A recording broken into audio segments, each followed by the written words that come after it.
नमस्ते। Yoga protocol instructor के इस क्विक रिवीजन कोर्स में आप सभी का स्वागत है। आज का टॉपिक है introduction to major school of yoga. इसमें ज्ञान योग, भक्ति योग, कर्म योग, पतंजलि योग अर्थात राजयोग और हठ योग ये टॉपिक हम कवर करेंगे। तो सबसे पहले ज्ञान योग। ज्ञान मार्ग से परम तत्व की प्राप्ति करना ज्ञान योग है। इसमें मुख्यतः दो अंग है, एक बहिरंग और अंतरंग। तो बहिरंग में विवेक, वैराग्य, षट संपत्ति और मुमुक्षत्व ये आते हैं। देन अंतरंग जो है उसमें श्रवण, मनन, निधिध्यासन और समाधि। इसका एक एक आगे डिटेल हम देखेंगे। जो बहिरंग साधन है ज्ञान योग का, उसमें विवेक विवेक यानी क्या है कि नित्यानित्य वस्तु विवेक। वैराग्य क्या है? यम उत्तरार्थ भोग वैराग्य। षट संपत्ति क्या है? शम, दम, उपरति, तितिक्षा, श्रद्धा, समाधान। और मुमुक्षत्व क्या है कि मोक्ष प्राप्ति की उत्कट इच्छा। तो इसका सभी का एक एक का डिटेल हम आगे के स्लाइड में देखते हैं। वे क्या है? बहिरंग जो साधन है उसमें नित्य को अनित्य और अनित्य को नित्य समझना ये विवेक है। देन वैराग्य क्या है?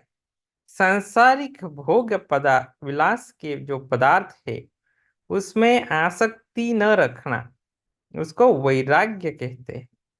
षड संपत्ति क्या है? शम, दम, उपरति, तितिक्षा, श्रद्धा और समाधान ये षड संपत्ति है। मुमुक्षत्व क्या है? सांसारिक जन्म मरण के बंधन से मुक्त होने की जो इच्छा है उसको मोक्षत्व कहते हैं। अब षट संपत्ति के ऊपर आते हैं फिर से। श्रम क्या है कि इस जिसकी विषयों को रोककर संयमित कर आत्मा में लगाना श्रम कहते हैं। दम क्या है? इंद्रियों का दमन करना। तितिक्षा क्या है? द्वंद्वों को सहना। उपरति क्या है? अनासक्त भाव से कर्म करना। श्रद्धा क्या है? गुरु वाक्य और वेदांत वाक्यों में विश्वास रखना ही श्रद्धा है। समाधान शुद्ध बुद्ध परमात्मा में तत्पर होना ही समाधान है। इससे चित्त की एकाग्रता आती है। ज्ञान योग के जो अंतरंग साधन है उसमें श्रवण अर्थात वेदांत वाक्य का श्रवण करना, मनन वेदांत वाक्यों को सुनने के बाद मनन करना, निधिध्यासन क्या है? चिंतन करना, तथा समाधि आत्म साक्षात्कार इससे होता है। तो एक स्लाइड। ज्ञान योग के जो अंतरंग साधन है इसमें संशय है। कुछ विद्वान उसको केवल 3 अंग मानते हैं और कुछ विद्वान जो है वो अंतरंग साधनों में समाधि सहित कुछ 4 अंग मानते हैं। तो आत्मा व अरे द्रष्टव्य, श्रोत्रव्य, मंत्रव्य, निधिध्यासन ये बृहदारण्यक उपनिषद में कहा गया कि श्रवण मनन निधिध्यासन। तो इसमें अंतरंग योग में कुछ लोग समाधि भी मानते हैं। अब भक्ति योग के ऊपर आते हैं। भक्ति शब्द भज सेवायाम धातु से बनता है जिसका अर्थ सेवा पूजा आदि होता है। भक्ति योग की साधना भाव प्रधान साधक के लिए अत्यधिक उपयुक्त है। It is for emotional culture. Swami Vivekananda सच्चे और निष्कपट भाव से ईश्वर की खोज करना भक्ति कहते। नारद भक्ति सूत्र में सा तस्मिन परम प्रेम रूपा, भगवान के प्रति उत्कट प्रेम उसको भक्ति कहते हैं। तो इसकी परिभाषा देखते हैं। ईश्वर के प्रति पूर्ण अनुराग रखने को भक्ति कहते हैं। ये शांडिल्य सूत्र में आता है। और ईश्वर के स्वरूप के संबंध में प्रेम पूर्वक चिंतन करना भक्ति है। Next slide. भक्ति के भेद कौन कौन से? तो इसमें पराभक्ति अपराभक्ति, रागात्मक भक्ति, सकाम और निष्काम भक्ति, व्यभिचारिणी और अव्यभिचारिणी भक्ति, सात्विकी, राजसी, तामसी भक्ति। ये भक्ति के भेद हैं। अब भक्ति के प्रकार कौन कौन से हैं? भक्ति रसायन ग्रंथ में 2 प्रकार वर्णन किए गए हैं। उसमें एक पराभक्ति, पराभक्ति उच्चतम स्तर की भक्ति होती है, और दूसरी अपराभक्ति, इसे गौणी भक्ति भी कहते हैं।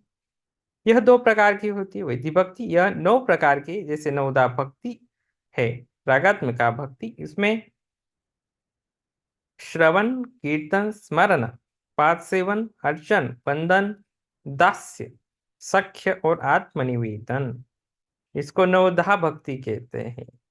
तो उस नवधा भक्ति के कुछ उदाहरण हम देखते हैं। श्रवण, परीक्षित राजा ने कथा स्मरण की थी।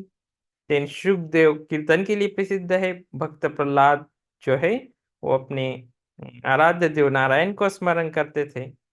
देन लक्ष्मी जो है वो पति की सेवा करती थी। अर्चन पृथु राजा का एक उत्तम उदाहरण है। वंदन अक्रूर का उत्तम उदाहरण है। दास्य हनुमान, ये एक उत्तम उदाहरण है दास्य भक्ति के लिए, जैसे उन्होंने श्री राम की भक्ति की थी। सख्य यानी मित्र भाव है अर्जुन और श्री कृष्ण का एक उत्तम उदाहरण है। और आत्मनिवेदन बलि राजा का उत्तम उदाहरण है। तो ये नवधा भक्ति के हमने कुछ उदाहरण देखे। हम नेक्स्ट स्लाइड के ऊपर चलते हैं।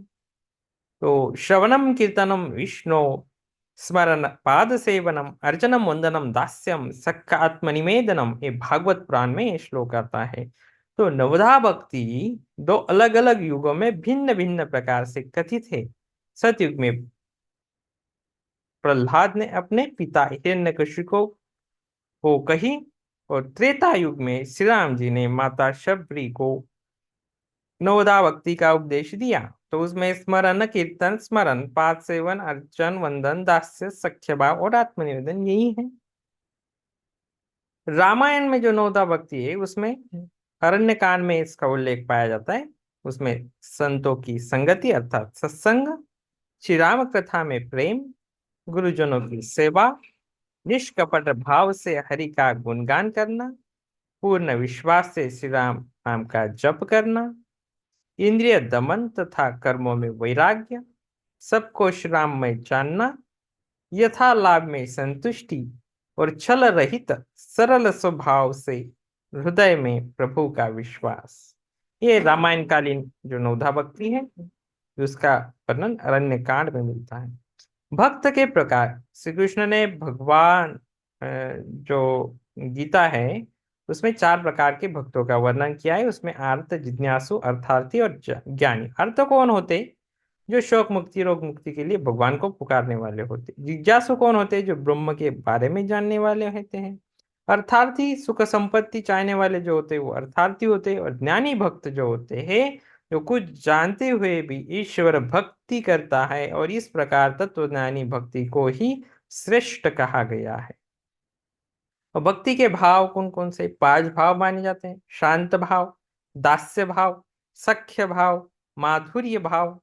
इसके उदाहरण है मीराबाई गोपियों का कृष्ण के प्रति जो भाव रहता था। वात्सल्य भाव, जैसे यशोदा का अपने पुत्र के प्रति भाव था, वैसे ईश्वरदास का भी उदाहरण है। अब भक्ति के जो सभी शत्रुओं से बचने के जो उपाय है वो 5 उपाय बताए जाते हैं। ब्रह्मचर्य, क्षमा, वैराग्य, शुद्ध प्रेम और सेवा। भक्ति योग के साधन कौन कौन से? कर्म, ज्ञान और प्रेम। कर्म योग, योगस्थः कुरु कर्माणि संगम त्यक्त्वा धनंजय, सिद्ध सिद्ध्यो समो भूत्वा समत्वयी योग उच्यते। ये भगवत गीता का श्लोक है। हे धनंजय, सभी आसक्ति को त्याग कर सिद्धि और असिद्धि में संभाव होकर योग में स्थित हुए तुम कर्म करो, यह संभाव ही योग कहलाता है। कर्मण्येवाधिकारस्ते मा फलेषु कदाचन, मा कर्म फल हेतुर्भूमा ते संगस्य कर्मणि। कर्म योग में अपने समस्त कर्मों और अपने समस्त फलों को भगवान के चरणों में अर्पण किया जाता है। गीता के अनुरूप मनुष्य प्रकृति के त्रिगुणों के द्वारा कर्म करने के लिए बाध्य रहता है। वैदिक ग्रंथों के अनुरूप कर्म के प्रकार, दो प्रकार होते, विहित कर्म और निषिद्ध कर्म। विहित कर्म है जैसे नित्य नैमित्तिक काम में प्रायश्चित, और निषिद्ध कर्म जिन कर्मों से करने के लिए मना किया जाता है। नित्य जो है वो नित्य प्रति किए जाने वाले कर्म जैसे दिनचर्या शौचादि कार्य होते हैं। नैमित्तिक कर्म किसी विशेष अवसर पर किए जाने वाले जैसे जन्मदिन, किसी त्योहार है, सन आदि है, पूर्णिमा आदि, यज्ञ आदि है। काम्य कर्म कामना पूर्ति के लिए ये जो किए जाते हैं वो काम्य कर्म है। और प्रायश्चित निषिद्ध कर्मों से होने वाले उनके परिणाम से बचने के लिए किए जाने वाले प्रायश्चित कर्म होते हैं। उपनिषद के अनुरूप कर्म संचित कर्म, क्रियमाण कर्म, प्रारब्ध कर्म। संचित कर्म जो होते वो पूर्व में किए गए कर्म जिसका फल संचित रहता है, जिसमें वर्तमान प्रभावित होता है। क्रियमाण कर्म जिन कर्मों में वर्तमान में करते हैं भविष्य में फलदायी होते हैं। और प्रारब्ध कर्म संचित कर्मों से जो फल मिलता है उसे प्रारब्ध कहते हैं। गीता के अनुरूप कर्म, गीता के अनुरूप तीन प्रकार के कर्म बताए गए हैं। कर्म फल की इच्छा से किए गए कर्म, अकर्म अनासक्त भाव से किए गए कर्म, विकर्म शास्त्र विरुद्ध कर्म जिन्हें पाप कर्म भी कहते हैं। महर्षि पतंजलि के अनुरूप अनुरूप जो है वो कर्म के प्रकार, उसमें शुक्ल कर्म अर्थात पुण्य कर्म, कृष्ण कर्म अर्थात पाप कर्म, शुक्ल कृष्ण कर्म अर्थात पुण्य पाप मिश्रित कर्म, और अशुक्ल अकृष्ण पुण्य पाप रहित कर्म, ये जो केवल योगियों के लिए होते हैं। देन अब आते हैं अष्टांग योग, पातंजलि योग के ऊपर, अर्थात इसको राजयोग भी कहा जाता है। योग सूत्र जो है वो योग दर्शन का शास्त्र है, मूल ग्रंथ है। 6 दर्शनों में से एक है। योग सूत्र की रचना प्री क्लासिकल पीरियड यानी 3000 से 5000 साल पहले से की गई। योग सूत्र में चित्त एकाग्र करने में ईश्वर में लीन करने का विधान है। पतंजलि के अनुरूप योगश्चित्त वृत्ति निरोध अनुसार चित्त की वृत्तियों को रोकना ही योग है, अर्थात मन को इधर उधर भटकने न देना, केवल एक ही वस्तु में स्थिर रखना ही योग है। षट आस्तिक दर्शनों में योग दर्शन का स्थान महत्वपूर्ण है। तो कालांतर में जो भारतीय दर्शन है, संप्रदाय है, परंपरा, उसके ऊपर बड़ा व्यापक रूप से प्रभाव योग दर्शन का रहा। चित्तवृत्ति निरोध को योग मानकर यम नियम आसन आदि योग का मूल सिद्धांत भागों में विभक्त है। पतंजलि का योग दर्शन समाधिपाद, साधनपाद, विभूतिपाद और कैवल्यपाद, ये 4 भागों में बांटा गया है। उसमें समाधि पाद में यह बताया है कि योग के उद्देश्य क्या है, लक्षण क्या है। और साधन पाद जो है उसमें क्लेश, कर्म विपाक तथा कर्म फल आदि का विवेचन किया गया है। विभूति पाद में यह बताया गया है कि योग के अंग क्या है, उसका परिणाम क्या है, उसके द्वारा अनिमा महिमा सिद्धियों की किस प्रकार की प्राप्ति होती है। कैवल्य पाद में कैवल्य या मोक्ष का विवेचन किया गया है। अब संक्षेप में योग दर्शन को जानते हैं कि मनुष्य जो है वो अविद्या, अस्मिता, राग, द्वेष, अभिनिवेश, ये 5 प्रकार के क्लेश है। और उस कर्म के फलों के अनुरूप जन्म लेकर आयु व्यतीत करनी पड़ती है तथा भोग भोगना पड़ता है। पतंजलि ने इन सब से बचने और मोक्ष प्राप्त करने का उपाय योग बताया है। क्रमशः योग के अंगों का साधन करते हुए मनुष्य सिद्ध हो जाता है, अंत में मोक्ष प्राप्त कर लेता है। पतंजलि ने चित्त जो है वो क्षिप्त, मूढ़, विक्षिप्त, निरुद्ध और एकाग्र, ये 5 प्रकार की वृत्तियां मानी, जिसका नाम उन्होंने चित्त भूमि रखा। उन्होंने कहा है कि आरंभ में 3 प्रकार की चित्त भूमि में योग नहीं हो सकता, केवल अंतिम 2 जो है निरुद्ध और एकाग्र, इसमें ही योग संभव है। चित्त वृत्तियों को रोकने के जो उपाय बताए गए हैं वह इस प्रकार है: अभ्यास, वैराग्य, ईश्वर प्रणिधान, प्राणायाम और समाधि, विषय से विरक्ति आदि। यह भी बताया गया है कि जो लोग योग का अभ्यास करते हैं उनमें अनेक प्रकार को विलक्षण शक्ति आ जाती है। इसको विभूतिपात या सिद्धि कहते हैं। यम, नियम, आसन, प्राणायाम, प्रत्याहार, धारणा, ध्यान, समाधि, ये 8 अंग है और योग सिद्धि के लिए इन 8 अंगों की साधना आवश्यक है। उसको अनिवार्य कहा गया है। नेक्स्ट स्लाइड के ऊपर चलते हैं। अभ्यास, वैराग्य, ईश्वर प्रणिधान, प्राणायाम, समाधि, विषय से विरक्त। तो यह भी कहा गया है कि जो लोग योग का अभ्यास करते हैं उनको, ये स्लाइड हमने देख ली है। तो ये जो योग दर्शन है वो बेसिकली 4 भागों में विभक्त है। पहला समाधि पाद, उसमें 51 सूत्र है। दूसरा साधन पाद, उसमें 55 सूत्र है। विभूति पाद, फिर 55 सूत्र है। और कैवल्य पाद 34 सूत्र है। ऐसे कुल मिला के 195 सूत्र है। तो यह आत्मा परमात्मा के जो योग या एकत्व के विषय में है, उसको प्राप्त करने के नियम और उपायों के विषय में यह अष्टांग योग भी कहलाता है, क्योंकि अष्ट अर्थात 8 अंगों में पतंजलि ने इसकी व्याख्या की है। नेक्स्ट स्लाइड के ऊपर चलते हैं। अष्टांग योग के जो 8 अंग है वो चित्त की वृत्तियों के निरोध के लिए परिभाषित किए गए हैं। योग सूत्र में उन्होंने पूर्ण कल्याण तथा शारीरिक, मानसिक, आत्मिक शुद्धि के लिए 8 अंगों वाले योग का मार्ग विस्तार से बताया गया है। तो जो ये 8 अंग है, योगांग अनुष्ठानात् नाद शुद्धिशय जान द्रव्येक ख्याति है, अर्थात योगांग अनुष्ठानात् नियम इत्यादि का अष्टविध योग अंगों का आचरण करने से अशुद्धिशय अर्थात चित्तगत सभी दोषों का जो है वो क्षय हो जाता है, विवेक ख्याति जागृत हो जाती है।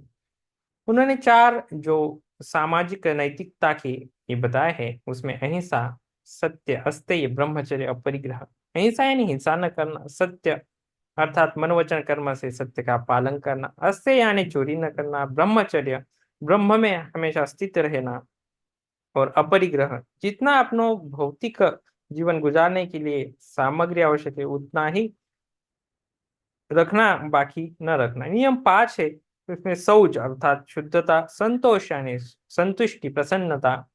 तब क्या है कि अनुशासित रहना, स्वाध्याय, आत्मचिंतन करना, मंत्रों का पाठ जप करना, और ईश्वर प्रणिधान, ईश्वर के प्रति पूर्ण समर्पण अर्थात पूर्ण श्रद्धा। तो ये 5 नियम बताए गए हैं। आसन, उसमें स्थिरम सुखम आसनम, प्रयत्न शैथिल्यनंत समापत्ति व्यायाम, ततो दंडवानी भी गाते। ये 3 ही सूत्र आते हैं कि स्थिर सुखम कोई भी आसन लगाते हैं और उसके द्वारा स्थिरता सुख की प्राप्ति होती है, वही आसन है। प्राणायाम क्या है? तस्मिन् स्वति श्वास प्रश्वासियों गतिर्विच्छेद प्राणायाम, श्वास प्रश्वास की गति का विच्छेद करना, उसको प्राणायाम है। प्रत्याहार, इंद्रियों को अंतर्मुखी करना। धारणा क्या है? देशबंध चित्तस्य धारणा अर्थात एकाग्र चित्त होना। ध्यान क्या है? प्रत्येकतानता ध्यानम अर्थात निरंतर जो है धारणा का अभ्यास करना, वही ध्यान है। और समाधि, आत्मा से जुड़ना, शब्दों से परे परम चैतन्य की अवस्था। सविषय संप्रयोगे चित्तस्य स्वरूपानुकार इवेन्द्रियाणाम, ये जो प्रत्याहार। और इसके पश्चात समाधि, सॉरी, धारणा, ध्यान, समाधि और कैवल्य।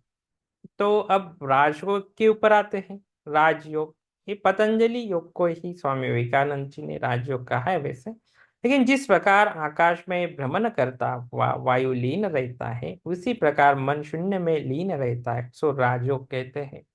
और जो हठ योग है वो राजयोग के ऊपर साधक को लाने के लिए है, ऐसा हठ योग प्रदीपिका में कहा है। रज और रेतस का मिलन ही राजयोग कहा जाता है, ये व्याख्या योग बीज में आती है। इन राजयोग की 4 मुख्य अवस्थाएं बताई गई हैं। उसमें प्रथम कल्पित, मधुभूमिक, मधु प्रतीक और अतिक्रांत भावनी। महर्षि पतंजलि के अनुरूप साधक संप्रज्ञात समाधि के चरणों को पार करते असंप्रज्ञात समाधि की प्राप्ति करते हैं। ये जो 4 अवस्था है, जो प्रथम कल्पित है, प्रारंभिक साधन कहा जाता है। इसके लिए सवितर्क समाधि का अभ्यास बताया जाता है। फिर मधु भूमिक जो है साधक थोड़ा उच्च कोटि का होता है, इसमें निर्वितर्क समाधि का अभ्यास बताते हैं। और मधु प्रतीक इस कोटि के साधक विचारानुगत समाधि का अभ्यास करते हुए आनंद सदैव आनंदानुगत अवस्था में रहते, अतिक्रांत भावनीय योगी जो है अस्मितानुगत समाधि की सिद्धि करते, इसमें ऋतंभरा प्रज्ञा की प्राप्ति होती है। इस प्रकार अंत में उसे असंप्रज्ञात समाधि की प्राप्ति होती है। साधक के प्रकार कौन कौन से? साधक के तीन प्रकार के हैं, उत्तम, मध्यम, अधम। उत्तम जो अभ्यास वैराग्य द्वारा समाधि की सिद्धि प्राप्त करता है, मध्यम क्रिया योग द्वारा समाधि प्राप्त करता है, और अधम जो है अष्टांग योग के द्वारा समाधि सिद्धि प्राप्त करता है। हठ योग क्या है? हठ योग को नाथ संप्रदाय की देन माना जाता है। हठ योग का प्रथमतः उपदेश श्री नाथ भगवान शिव ने माता पार्वती को दिया था। फिर अनेक हठ योगी जैसे मत्स्यनाथ, गोरक्षनाथ, मीननाथ आदि गुरु शिष्य परंपरा से इसका विस्तार हुआ। हठ योग प्रदीपिका में 32 शिष्यों का वर्णन भी मिलता है। हठ योग की परिभाषा क्या है? हठ योग का सामान्य अर्थ है हठ प्रयोग किया गया अभ्यास। ह को सूर्य और ठ को चंद्र कहा जाता है। ह जो है उसको हकार, दाया स्वर, सूर्य, पिंगला, शिव, दीन, गर्मी, यमुना, राजस इत्यादि से जोड़ सकते हैं। और ठ को ठकार, बाया स्वर, चंद्र, इड़ा, शक्ति, रात, सर्दी, गर्मी, तामस, इसे द्वंद्वों को जोड़ सकते हैं। हठयोग का उद्देश्य क्या है? विभिन्न हठयोगी ग्रंथों में हठयोग का उद्देश्य केवल राजयोग की प्राप्ति करना बताया गया है। हठयोग के प्रमुख ग्रंथ कौन कौन से हैं? तो उसमें हठयोग के जो ग्रंथ है उसमें आदिनाथ को हठयोग का वक्ता बताया जाता है। उसमें प्रमुख ग्रंथ है हठयोग प्रदीपिका, घेरंड संहिता। ये तो बहुत प्रमुख ग्रंथ है दो। इसके साथ साथ सिद्ध सिद्धांत पद्धति, गोरख संहिता, हठ रत्नावली, योग बीज, शिव संहिता, वशिष्ठ संहिता, ये भी महत्वपूर्ण ग्रंथ हैं। हठयोग के विषय क्या है? हठयोग में शुद्ध क्रिया है, कुंभक है, आसन है, अलग अलग मुद्राएं है, नाना नादानुसंधान है, कुंडलिनी आदि विषयों पर भी चर्चा देखने को मिलती है। हठयोग प्रदीपिका के उद्देश्य था अध्याय का संक्षिप्त परिचय। जो प्रथम अध्याय है उसमें सर्वप्रथम स्वामी सतमाराम जी ने आदिनाथ शिव और उनके बाद सभी योगियों का नमन करते हुए योग साधना का उपदेश आरंभ किया है, जिसमें कुछ नाम है मत्स्यनाथ, छाबरनाथ, आनंद भैरव, चौरंगीनाथ, मीननाथ, गुरु गोरक्ष, चरपटीनाथ। हठ योग के साधन के लिए उपयुक्त स्थान कौन से हैं? तो उसमें कि जो कहा गया है, कुटिया बनानी चाहिए और एकांत स्थान में जहाँ देश अनुकूल हो, धार्मिक हो, धन धान्य से भरपूर हो, कोई उपद्रव ना हो, ऐसी जगह साधक को कुटिया बनाना चाहिए। फिर वहां पत्थर, अग्नि, पानी आदि नजदीक नहीं होना चाहिए। उस कुटिया का द्वार छोटा हो, कोई छिद्र बिल ना हो, समतल हो अर्थात ऊंची नीची ना हो, ज्यादा बड़ा स्थान ना हो, गोबर से लिपा हुआ हो, स्वा साफ स्वच्छ हो, कीड़े मकोड़े से रहित हो, उसके बाहर मंडप, यजुर्वेदी, कुआ आदि से संपन्न हो स्थान हो।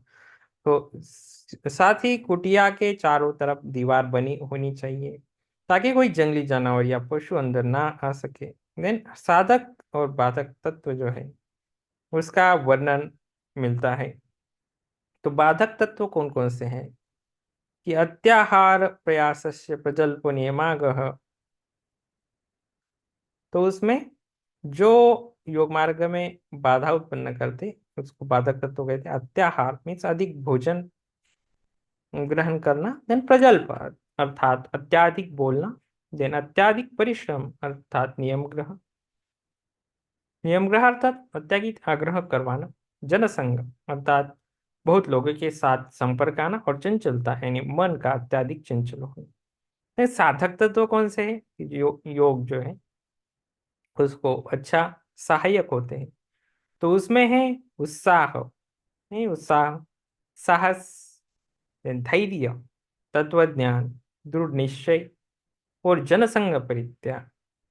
तो ये जो है साधक तत्व है। नियम और नियम का निरूपण हठयोग प्रदीपिका में 10 प्रकार के यम और 10 प्रकार के जो नियम है उसका वर्णन इस प्रकार है। अहिंसा, सत्य, स्थैर्य, ब्रह्मचर्य, क्षमा, धृति, दया, आर्जव, मिताहार, शौच, दश यमा नियमा। देन नियम क्या है? तप, संतोष, आस्तिक्यम, दान, ईश्वर पूजनम, सिद्धांत वाक्य श्रवणम, लज्जा, मति, तपस, हवनम इति दश नियमा। इन आसन, आसन हठयोग प्रतिपा में से 15 आसन मिलते, उसमें से जो 4 आसन को मुख्य कहे गए हैं, जो 15 आसन है उसमें आते हैं स्वस्तिकासन, गोमुखासन, वीरासन, कुर्मासन, कुकुट्टासन, उत्तान कुर्मासन, धनुरासन, मत्स्येंद्रासन, पश्चिमोत्तानासन, मयूरासन, शवासन, सिद्धासन, पद्मासन, सिंहासन और भद्रासन। स्वामी स्वात्माराम जी ने सिद्धासन को सभी आसनों में श्रेष्ठ बताया गया है। उसमें आहार का महत्व बताते हुए उन्होंने मिताहार के बारे में बताया गया है। अब आते हैं और उसके ऊपर आहार में पथ्य, हितकर अहितकर पदार्थों का वर्णन स्वात्माराम जी ने किया है प्रथमाध्याय। अब द्वितीय उपदेश के ऊपर आते हैं। उसमें प्राणायाम और षटकर्म की चर्चा की गई है। सर्वप्रथम नाड़ी शोधन प्राणायाम का वर्णन करते हुए इस प्राणायाम से पूर्व करने की सलाह दी गई है। नाड़ी शोधन से पहले साधक अपनी नाड़ियों में जमे जो मल है उसकी शुद्धि करे, तभी उसके बाद प्राणायाम करने के लिए उपयुक्त माना जाता है। उसके पश्चात षटकर्म का वर्णन आता है। तो जिसके शरीर में चर्बी कब ज्यादा बढ़ा हुआ है वो प्राणायाम से पूर्व षटकर्म का अभ्यास किया करना चाहिए, ऐसा बताया गया है। जिसका वात पित्त कफ संतुलित है उन्होंने षटकर्म करने की आवश्यकता नहीं है, ये बात भी बताई गई। यहाँ पर षटकर्म का क्रम है धोती, बस्ती, नेति, त्राटक, नौली, कपाल भाती। अब प्राणायाम हठ प्रदीपिका में 8 प्रकार के प्राणायाम की चर्चा आती है। प्राणायाम को कुंभक कहा गया है। उसमें प्राणायाम अर्थात कुंभक के 8 भेद बताए गए। सूर्य भेदन, उज्जयी, सितकारी, शीतली तथा भस्त्रिका, भ्रामरी, मूर्छा, प्लाविनी, अष्टकुंभक। अब तृतीय उपदेश के ऊपर आते हैं। तृतीय जो उपदेश है उसमें मुद्रा बताई गई है। उसमें कुल 10 मुद्राएं का वर्णन है। महामुद्रा, महाबंध, महावेद, खेचरी, उड्डीयान, मूलबंध, जालंधर, विपरीत करनी, वज्रोली और शक्ति चालनी। इन सभी मुद्रा में सबसे महत्वपूर्ण मुद्रा खेचरी को माना गया है। चतुर्थ उपदेश जिसमें नादानुसंधान की चर्चा आती है। नादानुसंधान को योग का अंतिम अंग माना गया है। इसकी 4 अवस्थाएं होती: आरंभ अवस्था, घट अवस्था, परिचय और निष्पत्ति। अब थोड़ा घेरंड संहिता के बारे में जानते हैं। घेरंड संहिता में योग का स्वरूप। घेरंड संहिता में योग को सबसे बड़ा बल मानते हुए तत्व ज्ञान की प्राप्ति के लिए इसका उपदेश दिया गया है। इसे घटस्थ योग के नाम से भी जाना जाता है। इसके 7 अध्यायों में 7 अंगों की चर्चा की गई है, जो इस प्रकार है। षटकर्म, उससे शोधन होता है। आसन से दृढ़ता प्राप्त होती। मुद्रा, तीसरा अंग, उससे स्थिरता प्राप्त होती है। चौथा अंग प्रत्याहार, जैसे धैर्य प्राप्ति के लिए।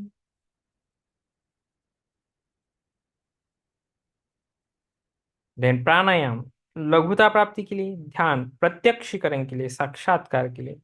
और समाधि जो है वो निर्लिप्तता के लिए। ऐसे 7 अंगों में जो 7 अध्याय है उसमें घेरंड संहिता जो सप्तांग योग बताया गया है। और प्रथम जो उसमें अंग है वो षट कर्म है और दूसरा आसन है। तो निष्कर्ष अंततः हम ये कह सकते हैं कि हठ योग एक ऐसी योग साधना पद्धति है जिसमें योगी शरीर को शुद्ध करके क्रमशः यौगिक अभ्यास द्वारा अपनी कुंडलिनी शक्ति का जागरण कर शिव अर्थात सहस्त्रद्वार तक पहुंचाता है। तो हमारा ये आज का टॉपिक हमने कवर किया। ओके, तो thank you, all of you, धन्यवाद।